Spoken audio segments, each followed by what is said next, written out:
A lot of researchers ask me about KPV and whether it has to be cycled or not. Today, we're going to be walking through all the studies that we have on KPV and the important findings to help you make an informed decision.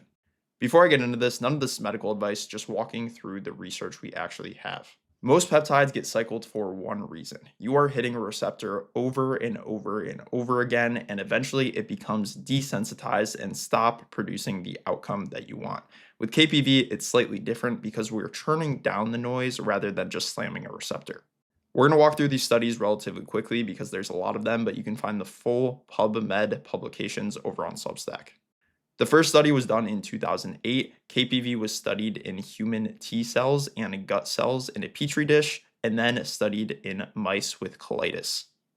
The key finding in this one is KPV enters through PEP-T1 doorways. A healthy gut doesn't have a ton of them, an inflamed gut has a lot. So KPV actually sorts itself out and only attacks the inflamed gut to help with the systemic inflammation. How does it relate to receptors? Well, they measured whether the CAMP pathways were actually upregulated by KPV, and they were not. KPV left those alone completely. Something like alpha MSH actually raised them. Study 2 was done in 2003, and this is the most direct systemic study that we have out there. They basically injected KPV into mice subcutaneously and determined how many immune cells actually proliferated to the area that was inflamed.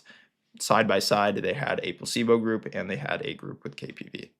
The first thing they found was reduced immune cell accumulation at the site, even though it was a systemic response. Also, there was a drug that directly blocked the melanocortin receptor, and KPV still worked in the background. Again, they found that KPV did not increase CAMP output, and it did not downregulate any cytokines. This last study, done in 2012, directly correlates to whether KPV has to be cycled or not. The study design for this one is they took human airway cells, so this was the lungs, this was not skin or gut cells, and they introduced KPV versus alpha MSH. They did that once, and then they deleted the melanocortin receptor.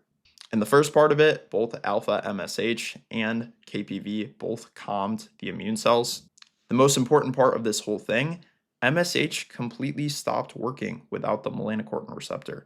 KPV worked exactly the same, meaning it still calmed the overall immune response.